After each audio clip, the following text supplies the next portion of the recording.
इस वीडियो में देखेंगे हम कि शाफ्ट का हम डिज़ाइन कैसे करते हैं। तो हम शाफ्ट का डिज़ाइन इसलिए करते हैं क्योंकि हमको पावर ट्रांसमिट करना है या तो एक गियर से दूसरे गियर या तो फिर एक ड्रम से दूसरे ड्रम पे। तो अगर मैं एक शाफ्ट बनाता हूँ और वो शाफ्ट बेसिकली सपोर्टेड होगा बेरिंग पे, तो ये यहाँ पर मान लेते हैं हम 2 बेरिंग लगे हुए और यहाँ पर एक हमारा पुली लगा हुआ है और एक पुली हमारा यहाँ पर लगा हुआ है। अब पुली पे बेल्ट लगे हो सकते हैं, तो यहाँ पर एक बेल्ट लगा होगा और एक बेल्ट यहाँ पर लगा होगा। अभी ये बेल्ट का डायरेक्शन अगर हम साइड से देखें तो ये हमारा छोटा वाला हो गया, इसको मैं ए बोल देता हूँ, इसको B, bearing C and D. अभी ये जो ए वाला है उसके बाहर ये बी बेरिंग है, तो ये हो गया ए, ये हो गया बी। अब इसमें जो बेल्ट्स लगे हो सकते हैं वो ऐसे भी लगे हो सकते हैं कि ये मान लीजिए यहाँ पे वर्टिकल डायरेक्शन में पुली लगा हुआ है P1 P2, और जो बड़ा वाला है उस पर हॉरिजॉन्टल पे लगा हुआ है बेल्ट, तो ये P3 एंड P4 हो गए। तो यहाँ पर ऐसे बेल्ट लगा होगा, इस पर ऐसे लगा होगा और ये यहाँ पे शाफ्ट रहेगा हमारा बीच में, तो ये हमारा शाफ्ट हो गया। अभी ये अगर साइड से देखें तो ऐसे दिखेगा। अभी यहाँ पर जो टॉर्क ट्रांसफ़र हो रहा है वो जो ए से बी में हो रहा है उसमें अगर लॉस अगर हम कुछ कंसिडर नहीं करते तो टॉर्क दोनों पे सेम ट्रांसफ़र होगा। मतलब जितना टॉर्क हम गियर या पुली ए से देंगे उतना ही बी पे ट्रांसफ़र हो जाएगा, और सभी कनेक्टेड है शाफ्ट से, और शाफ्ट सपोर्टेड है हमारे बियरिंग सी एंड डी पे। तो यहाँ पर अगर मैं टॉर्क का इक्वेशन लिखता हूँ तो ये एम टी भी बोल सकते हैं या फिर टी भी बोल सकते हैं। तो इसको हम 60p डिवाइडेड बाई 2πn, तो यहाँ पर p हमारा पावर ट्रांसफ़र हो गया टोटल, n हमारा आरपीएम हो गया जितनी स्पीड से वो रोटेट कर रहे हैं। और इसको अगर हम और देखें तो यहाँ पर हम ये फोर्सेस दिए हो इसके टर्म्स में भी अगर हम लिख सकते हैं। अगर हमको रेडियस पता है, ये अगर r1 है और बड़ा वाला जो रेडियस है वो r2 है, तो हम इसको डायरेक्टली लिख सकते हैं P1 minus P2 into R1, और वो सेम हो जाएगा P3 minus P4 into R2। यहाँ पर टॉर्क सेम रहेगा। और अगर हम टेंशन भी देखें यहाँ पर P1 अगर ज़्यादा है P2 से, तो टेंशन का रेशियो भी अगर P1 by P2 is equal to e raise to mu theta देख सकते हैं हम। म्यू हमारा फ्रिक्शन कोएफिशिएंट हो जाएगा बेल्ट और पुली के बीच में, और थीटा जो है एंगल ऑफ रैप हो जाएगा, जो यहाँ पर 180 डिग्री है। लेकिन हो सकता है कि कोई पुली में एंगल ऑफ रैप डिफरेंट हो, यहाँ से एक बेल्ट जा रहा है एक बेल्ट यहाँ से जा रहा है, तो ये हमारा एंगल ऑफ रैप हो जाएगा थीटा। ये हमारा पुली है, तो ये रोप का जो एंगल है जो पुली से कांटेक्ट में है उसको हमको लेना पड़ता है एंगल ऑफ रैप, ये एंगल ऐसा कुछ है। अभी ये जो पी है वो फोर्सिस है, और यहाँ पर जो मैंने पी लिया है वो पावर है, तो ये किलोवाट में रहेगा या फिर वॉट में रहेगा, ये न्यूटन या किलो न्यूटन में रहेगा। तो ये टेंशन वाला इक्वेशन है और ये पावर वाला इक्वेशन है पी, तो ये 60p डिवाइडेड बाई 2πn है, तो ये दोनों पी डिफरेंट है। अभी अगर हम इस पुली को एनालिसिस करना है और शाफ्ट का हमको डायमीटर वगैरह कैलकुलेट करना है, उसी को बोलते हैं हम शाफ्ट का डिज़ाइन। तो उसके लिए हमने फोर्सेस तो देख लिए कि कैसे कैसे फोर्सेस लगते हैं, लेकिन हमको कैलकुलेशन कैसे करना है वो देखते हैं। तो सबसे पहले क्या करना है, सबसे पहले हमको जो पुली है उसको, जैसे मैं एक वापस से वो वाला शाफ्ट बनाता हूँ आइसोमेट्रिक व्यू में। ये अगर अभी यहाँ पर एक हमारा बेयरिंग है, एक बेयरिंग हमारा यहाँ पर था, और जो गियर्स थे एक गियर हमारा यहाँ पर था और एक बड़ा गियर हमारा यहाँ पर था। अभी हमको इसको दो प्लेन में डिवाइड करना है, एक हो जाएगा हमारा हॉरिजॉन्टल प्लेन और एक हो जाएगा हमारा वर्टिकल प्लेन। तो ये यहाँ पर 90 डिग्री पे है, तो हमको ये जो शाफ्ट है उसको वर्टिकल प्लेन में जो भी फोर्सेस लग रहे हैं उसका हमको एक S F D B M D बनाना है, और सेपरेटली हमको जो हॉरिजॉन्टल प्लेन में जो भी लग रहा है उसका हमको S F D B M D बनाना है। तो पहला स्टेप रहेगा draw S F D B M D of horizontal and vertical planes separately. तो यहाँ पर P1 P2 वर्टिकल प्लेन में, तो वो फोर्सेस हम वर्टिकल प्लेन में कंसिडर करेंगे। P3 P4 हॉरिजॉन्टल प्लेन में है तो वो फोर्सेस को हम हॉरिजॉन्टल प्लेन में कंसिडर करेंगे। सिमिलरली यहाँ पर हमारा ये C और D जो बेयरिंग था, तो हॉरिजॉन्टल प्लेन में एक रिएक्शन ले लेंगे। हॉरिजॉन्टल प्लेन में हम ले लेंगे आर एक्स सी, और यहाँ पर ले लेंगे R X D. Vertical plane में भी हम फोर्सेस ले लेंगे रिएक्शन के आर वाई सी, और यहाँ पर ले लेंगे आर वाई डी। तो ये हम सेपरेटली कंसिडर करेंगे वर्टिकल प्लेन के लिए, और आर एक्स वाला और आर एक्स सी और आर एक्स डी को हम हॉरिजॉन्टल प्लेन में करेंगे। और सिमिलरली यहाँ पर मैं अगर फोर्सेस भी शो कर देता तो ये छोटे वाले पे वर्टिकल प्लेन में लग रहे थे P1 P2, और बड़े वाले पे P3 P4 हॉरिजॉन्टल प्लेन में लग रहे थे। तो यहाँ पर हम ये हॉरिजॉन्टल प्लेन में कंसिडर करेंगे P3 P4, P1 P2 को हम वर्टिकल प्लेन में कंसिडर करेंगे। तो इस प्रकार से हम ये डायग्राम बना लेंगे। और यहाँ पर देखिए ये टॉर्क लग रहा था P1 और P2 से, तो यहाँ पर एक मोमेंट भी आएगा। तो ये क्लॉकवाइज डायरेक्शन में जो मोमेंट आएगा वो P1 इंटू R1 आ जाएगा, और जो ये एंटी क्लॉकवाइज में ये आएगा, और क्लॉकवाइज में P2 इंटू R1 हो जाएगा। सिमिलरली यहाँ पर भी हमको मोमेंट भी कंसिडर करना पड़ेगा, और जो फोर्स यहाँ पर लगेगा वो P3 प्लस P4 लगेगा। तो अगर मैं आपको ऐसे दिखा दूँ कि अगर हॉरिजॉन्टल में हम डायग्राम बना दे तो एक आर एक्स लगेगा, आर एक्स सी, फिर दूसरा जो हॉरिजॉन्टल में लगेगा वो आर एक्स डी लगेगा, और यहाँ पर लगेगा P3 प्लस P4। और एक जो मोमेंट लगेगा वो हमारा ये प्लेन में लगेगा, तो उसको हम हॉरिजॉन्टल प्लेन में कंसिडर नहीं करेंगे, क्योंकि ये टॉर्क दे रहा है, ये मोमेंट नहीं दे रहा है, बेंडिंग मोमेंट नहीं दे रहा है, ये टॉर्क दे रहा है। और टॉर्क हम ऑलरेडी कैलकुलेट कर चुके हैं एम टी, तो कैलकुलेट तो हमने ऑलरेडी कर ही लिया है, ये P1 minus P2 into R, P3 minus P4 into R. तो यहाँ पर ये हमारा टॉर्क जो है उसको हमको कंसिडर नहीं करना है, उसको हम कंबाइंड लोडिंग में बाद में कैलकुलेट करेंगे, वो मैं आपको बाद में बताता हूँ। तो यहाँ पर इसको हम इवेल्युएट कर लेंगे ये हॉरिजॉन्टल प्लेन के लिए। और जो वर्टिकल प्लेन वाला रहेगा उसको भी मैं दिखा देता हूँ। तो वर्टिकल प्लेन में हमने एक तो आर वाई सी कंसिडर किया है, यहाँ पर ये आर वाई डी कंसिडर किया है, और यहाँ पर डाउनवर्ड डायरेक्शन में ये आ जाएगा P1 प्लस P2। और इसकी वजह से जो टॉर्क लगेगा उसको भी हमने यहाँ पर ये कैलकुलेट कर लिया है अलग से। तो ये टॉर्क का केस मैं आपको बाद में बताता हूँ कहाँ पे हमको यूज़ करना है, लेकिन कैलकुलेट तो हमको एम्प्टी करना है। तो इसको मैं यहाँ पे स्टार मार्क कर लेता हूँ। अभी ये हमने दोनों बेंडिंग मोमेंट हॉरिजॉन्टल और वर्टिकल प्लेन में एच एफ डी हम इसका बना सकते हैं, एक बार रिएक्शन फोर्सेस मिल गए तो। उसके बाद हमको ये वापिस से ऐसे हॉरिजॉन्टल प्लेन में हमको ऐसे कुछ आएगा हमारा ये बेंडिंग मोमेंट डायग्राम, तो ये ज़ीरो है, ये दोनों नेगेटिव ऐसे आ जाएगा। तो ऐसा करके हमारा कुछ, इसको मान ले पॉजिटिव मानते हैं हम डाउनवर्ड डायरेक्शन में, तो ये हमारे ऐसे कुछ रिएक्शन में रैंडमली बना रहा हो भी, तो ऐसा कुछ हमारा ये शेयर फोर्स डायग्राम आ जाएगा।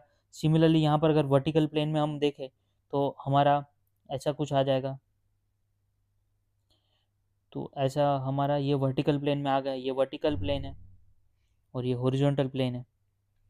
अभी बेंडिंग मोमेंट भी अगर हम बनाते हैं तो बेंडिंग मोमेंट भी कुछ हमारा ये स्लोप की वजह से आ जाएगा, कुछ ऐसा कुछ आएगा हमारा, ऐसा आएगा। फिर आप देख लीजिएगा यहाँ पे पॉजिटिव वैल्यू ज़्यादा है तो स्लोप ज़्यादा रहेगा, ऐसा कुछ नेगेटिव आएगा या पॉजिटिव आएगा।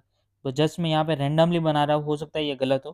तो यहाँ पर भी हमारा वर्टिकल प्लेन में कुछ आ जाएगा ऐसे करके, तो ये पॉजिटिव मान लेते। तो डायरेक्शन तो ठीक है, मैग्नीट्यूड डिपेंड करेगा। अभी यहाँ पर हम देख सकते हैं ये पॉइंट था हमारा, ये जो पुली था बड़ा वाला पुली, वो हमको मोमेंट ये फोर्सेस दे रहा था एंड पे, ये पॉइंट पे बी पे। ये हमारा सी पॉइंट हो जाए, ये हमारा डी पॉइंट था, ये ए पॉइंट था। सिमिलरली यहाँ पर ये ए था, ये सी था और ये डी था। ये वाला जो था रिएक्शन आ गया हॉरिजॉन्टल प्लेन में, और वर्टिकल प्लेन में हमारा P1 प्लस P2 यहाँ पर नहीं था, ये थोड़ा गलत है। हमारा P1 P2 बी पॉइंट पे था, ये डी पॉइंट पे नहीं था, ये यहाँ पर गलत है। तो यहाँ पर ये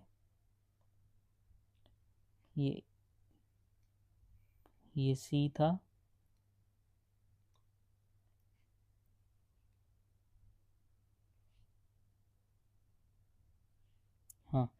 यहाँ पर मैं वापस से देखता हूँ तो पॉइंट मार्किंग है, सी और डी बेयरिंग है, ये सी और डी बेयरिंग है, और यहाँ पर हमारा ए और बी था। तो हॉरिजॉन्टल प्लेन में हमने जो डायग्राम बनाया है, ये सी, ये डी, और ये पॉइंट था हमारा बी। तो अब ये करेक्ट है। अभी वर्टिकल प्लेन में हम देखते हैं तो एक रिएक्शन ऐसा आएगा, उसके बाद ए पे एक फोर्स है डाउनवर्ड डायरेक्शन में, तो हमारा जो आएगा ऐसा कुछ आएगा। तो यहाँ पर डाउनवर्ड डायरेक्शन में P1 प्लस P2 है, तो ऐसा हम कुछ डायग्राम आएगा। और इसका जो लोडिंग रहेगा वो भी कुछ यहाँ पर बेंडिंग मोमेंट ऐसा कुछ आएगा।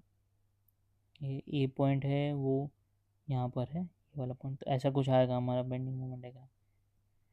तो इसको हमको कैलकुलेट करना है हॉरिजॉन्टल और वर्टिकल प्लेन में अलग अलग। तो ये हमारा हॉरिजॉन्टल प्लेन के लिए हो गया, ये हमारा वर्टिकल प्लेन के लिए हो गया। अभी यहाँ पर ये मोमेंट एट डी आ गया, ये मोमेंट एट बी आ गया, यहाँ पे मोमेंट एट ए आ गया, यहाँ पर भी कुछ रहेगा moment at A.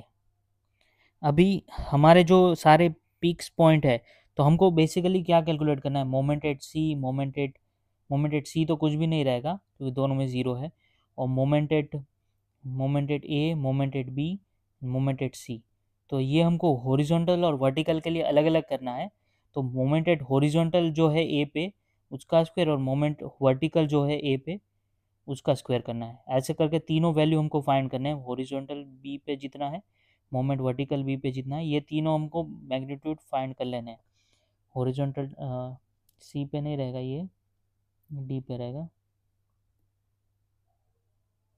Vertical at D whole square. तो ये तीनों हमको मोमेंट बेसिकली चाहिए। पहले हमने क्या किया, पहले हमने टॉर्क कैलकुलेट किया था, ये स्टार मार्क मैंने किया है वो, ये टॉर्क हमने कैलकुलेट कर लिया था यहाँ पे। उसके बाद हमने मोमेंट कैलकुलेट कर लिए यहाँ पे, जो भी बेंडिंग मोमेंट आ रहे, M A, M B, M D, क्योंकि हमको जो सारे पॉइंट पे वैसे तो करना है, लेकिन हमको पता है कि जो पिक्स रहेंगे वहीं पर मैक्सिमम वैल्यूज मिलेंगे, तो हम ये कैलकुलेट कर लेंगे एम बी और एम डी। अब इन तीनों में से जो मैक्सिमम रहेगा उसको मैं बोल देता हूँ एम, या फिर एम बी बोल देता हूँ, स्मॉल बी, बेंडिंग मोमेंट। तो ये जो मैक्सिमम आएगा एम ए, एम बी और एम डी में से, उसमें से हमको लेना है। तो ये मैक्सिमम आ गया, तो हमारे पास अभी टॉर्क भी है, एम टी हमने निकाला था P1 minus P2 into R1, या फिर P3 minus P4 into R2। तो हमारे पास ये दोनों आ गए। अभी ये दोनों इक्वेशन से हमको डिज़ाइन करना है शाफ्ट को। अभी यहाँ पर हमको कंबाइंड सिग्मा 1 निकालना है और टाउ मैक्स निकालना है, प्रिंसिपल स्ट्रेसेस और शियर मैक्सिमम लोड। तो ये हमको पता है 16 by pi D naught cube 1 minus C whole raise to 4, और कंबाइंड लोडिंग में हम लेते हैं M B square plus M T square under root. ये बहुत बेसिक वाला फॉर्मूला है। यहाँ पर ये 1 माइनस सी है, वो किस प्रकार से है मैं आपको बता देता हूँ। जो सी है वो इनर डायमीटर अपन आउटर डायमीटर है शाफ्ट का। अगर होलो शाफ्ट है तो इनर डायमीटर D1 है, आउटर डायमीटर D2 है। तो ये सी हो जाता है शाफ्ट का इंडेक्स, और ये 16 बाई पाई डी क्यूब। और ये वाला फॉर्मूला जो है पूरा का पूरा सिग्मा 1 का, वो कंबाइंड लोडिंग का है, जहाँ पर बेंडिंग मोमेंट एंड टॉर्क दोनों साथ में लगता है, वहाँ पर हमको ऐसे कैलकुलेट करना है। अदरवाइज अगर सिर्फ मोमेंट लगता है तो 16 m by pi D cube भी कर सकते हैं। अगर होलो शाफ्ट है तो 1 minus C whole raise to 4 भी लगाना पड़ेगा।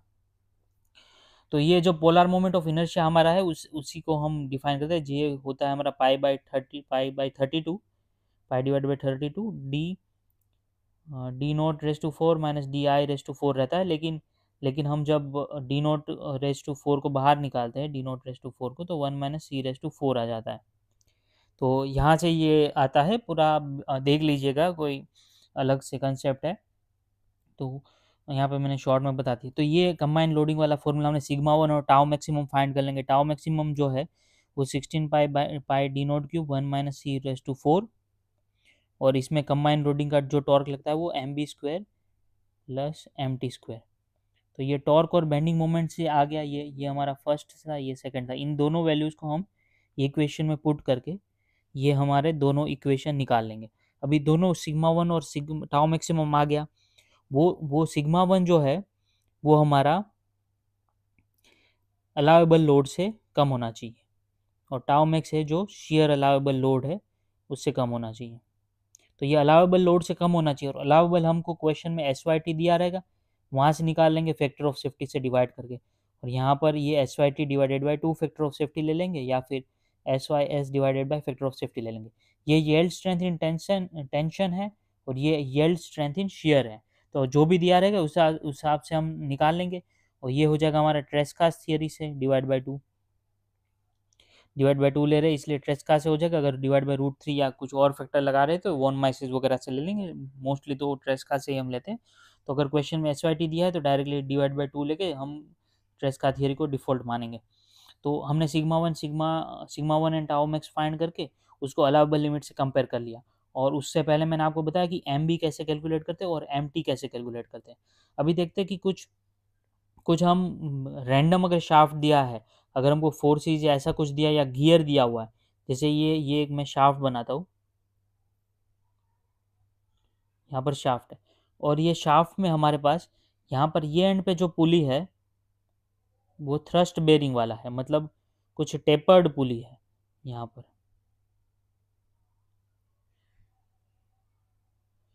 तो ये टेपर्ड पुली जो है वो कुछ ऐसा रहेगा। एक सेकंड, ये टेपर्ड पुली कुछ ऐसा रहेगा, इसको मैं हटा देता हूँ।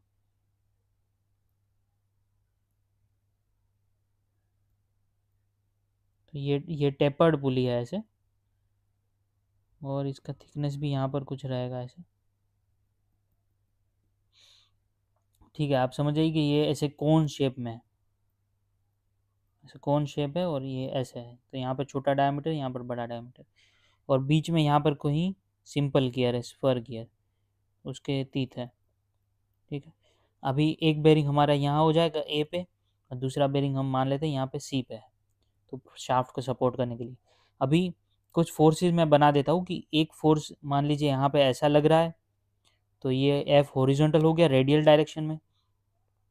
कोई एक टेंजेंशियल फोर्स इधर लग रहा है, एफ टेंजेंशियल, और यहाँ पर एक और फोर्स मान लीजिए ऐसे थ्रस्ट लग रहा है, तो ये एक फोर्स मान लीजिए एफ, ये पॉइंट बी मानते हैं, तो एफ बी रैंडम कुछ मानते हैं।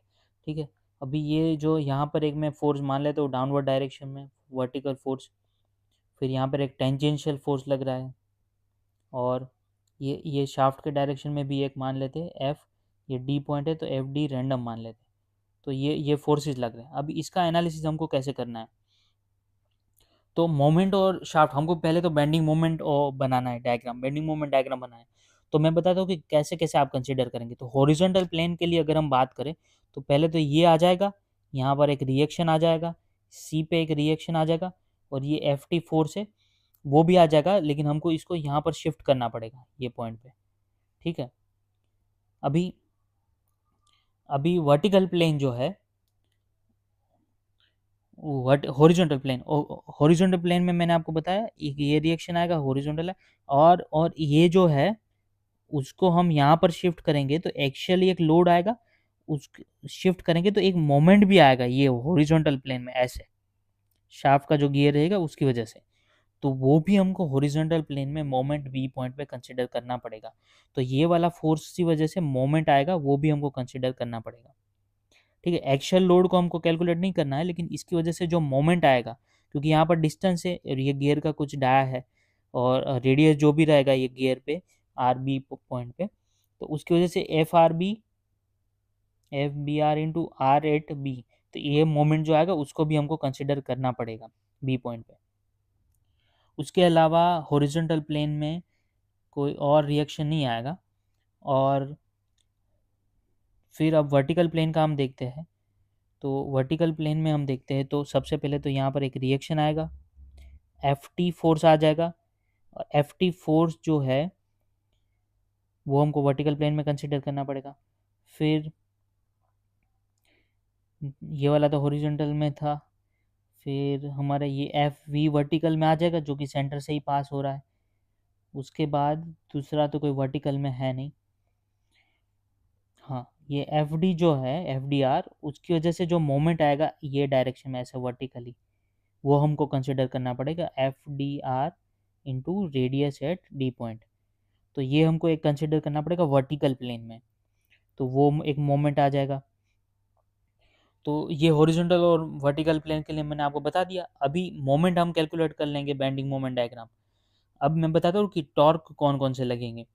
तो टॉर्क के लिए देखिए, पहले तो ये एफ टी जो है वो एक टॉर्क लगा रहा है, ये एक टॉर्क लगा रहा है जो रेडियस की वजह से ये डायरेक्शन में ऐसे टॉर्क लगेगा ये डायरेक्शन में, तो ये एक टॉर्क लगाएगा। दूसरा जो टॉर्क रहेगा वो रहेगा, दूसरा जो टॉर्क रहेगा एफ टी की वजह से एक टॉर्क रहेगा जो कि ये डायरेक्शन में लगेगा ऐसे। तो ये दोनों टॉर्क भी हम डायरेक्टली कैलकुलेट कर सकते हैं, F T into radius at D point, या फिर F T at B point जो है ये वाला है, तो ये वाला मैं यहाँ पे लिख रहा हूँ F T into R at B point, तो ये दोनों सेम ही रहेंगे। तो ये भी हमको एम टी कैलकुलेट करना पड़ेगा, तो एम टी हो जाएगा। एम बी मैं बता दिया आपको कैसे कैलकुलेट करने, सारे फोर्सेस की वजह से। तो ऐसे हम शाफ्ट को डिवाइड कर सकते हैं सारे फोर्सेस में, और मोमेंट भी हमको लेना है। जैसे यहाँ एफ डी जो है वो ये डायरेक्शन में ऐसे मोमेंट दे रहा है वर्टिकल प्लेन में, जो एफ बी है वो हॉरिजॉन्टल प्लेन में ऐसे मोमेंट दे रहा है हॉरिजॉन्टल प्लेन में। तो यहाँ पर मैं अगर आपको थोड़ा और क्लियर कर देता हूँ, जैसे एक हॉरिजॉन्टल वाला बनाऊंगा, यहाँ पर मैं वर्टिकल वाला बनाऊंगा। ठीक है, तो हॉरिजॉन्टल वाले में पहले तो ये ए पॉइंट पे रिएक्शन आ जाएगा, दूसरा कि ये एफ एच रेडियल आ जाएगा ये वाला।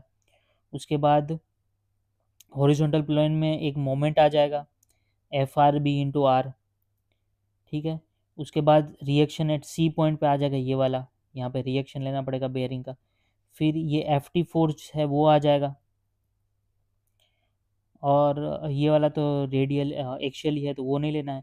तो ऐसे फोर्सेस आ जाएंगे। उसके बाद वर्टिकल प्लेन में अगर देखें तो सबसे पहले तो ए पॉइंट पे रिएक्शन आ जाएगा, उसके बाद ये वाला एफ टी आ जाएगा, एफ टी आ गया टेंजेंशियल। उसके बाद सी पॉइंट पे भी मैं एक भूल गया, यहाँ पे सी पॉइंट पे भी एक वर्टिकल रिएक्शन आएगा, और वर्टिकल फोर्स एफ वी भी आएगा यहाँ से डी पॉइंट पे ये वाला।